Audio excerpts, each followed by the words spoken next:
আচ্ছা, ক্লাস 8 এর একটি গুরুত্বপূর্ণ প্রশ্ন ঘনফল নির্ণয়ের থেকে। ক্লাস 8 এর x + 1/x √3 হলে এই বড় যে সংখ্যাটার যোগফল আছে এর মান কত?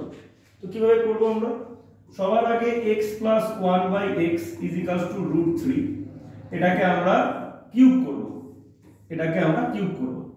কিউব করলে কি পাচ্ছি? a³ + b³ + 3ab into a plus b, যেটা ফর্মুলা হয় বেসিক্যালি। আর √3 কিউব মানে কটা √3 থাকবে? তিনটে √3 থাকবে। √3 কিউব মানে তিনটে √3। এবার দেখো এই x আর এই x কেটে গেল, তাহলে পড়ে থাকবে কি? x³ + 1/x³ + 3 x + 1/x। দেখো x + 1/x এর মান প্রথমেই কত দেওয়া আছে? √3। তাহলে এখানে আমরা √3 বসিয়ে দিলাম x + 1/x এর মান। আর দুটো √3 গুণ করে কত হয়? 3, আর একটা √3 পড়ে থাকবে। তাহলে আমি কি পাচ্ছি? x³ + 1/x³ + 3 × √3 = 3√3। তাহলে এই 3√3 যদি কেটে গেল, তাহলে পড়ে থাকবে কি? x³ + 1/x³ কি? কিছু নেই মানে 0। এবার এর যদি আমরা লসাগু করি, x³ × x কত হবে? x⁶ পাওয়ারে যোগ হয়ে যায়, +1 / কত? x⁴ 0। তাহলে x⁶ + 1 এটা 0 হয়ে যাবে, x³ 0। তাহলে x⁶ কত হবে? -1। ঠিক। এইবার দেখো যে জিনিসটা আমরা করব, এবার x⁴ 102 আছে, এটাকে কায়দা করে কিভাবে লিখতে পারি আমরা?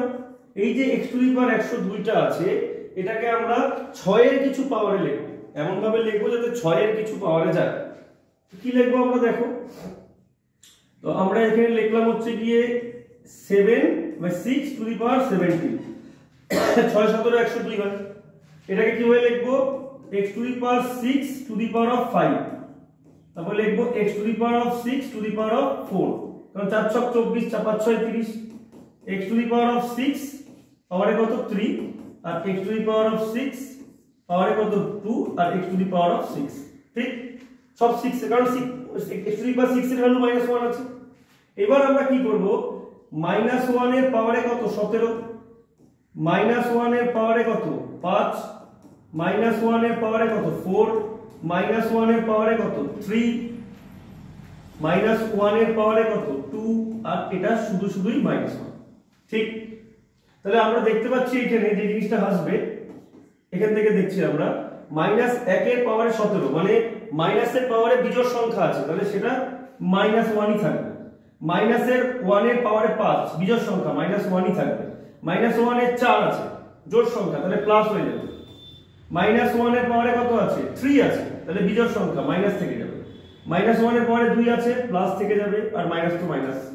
তাহলে এই +1 এর সঙ্গে -1 কেটে গেল, এই +1 এর সঙ্গে -1 কেটে গেল, তাহলে -1 আর -1 যোগ করলে কত হয়? -2। অ্যানসার হবে -2। ওকে।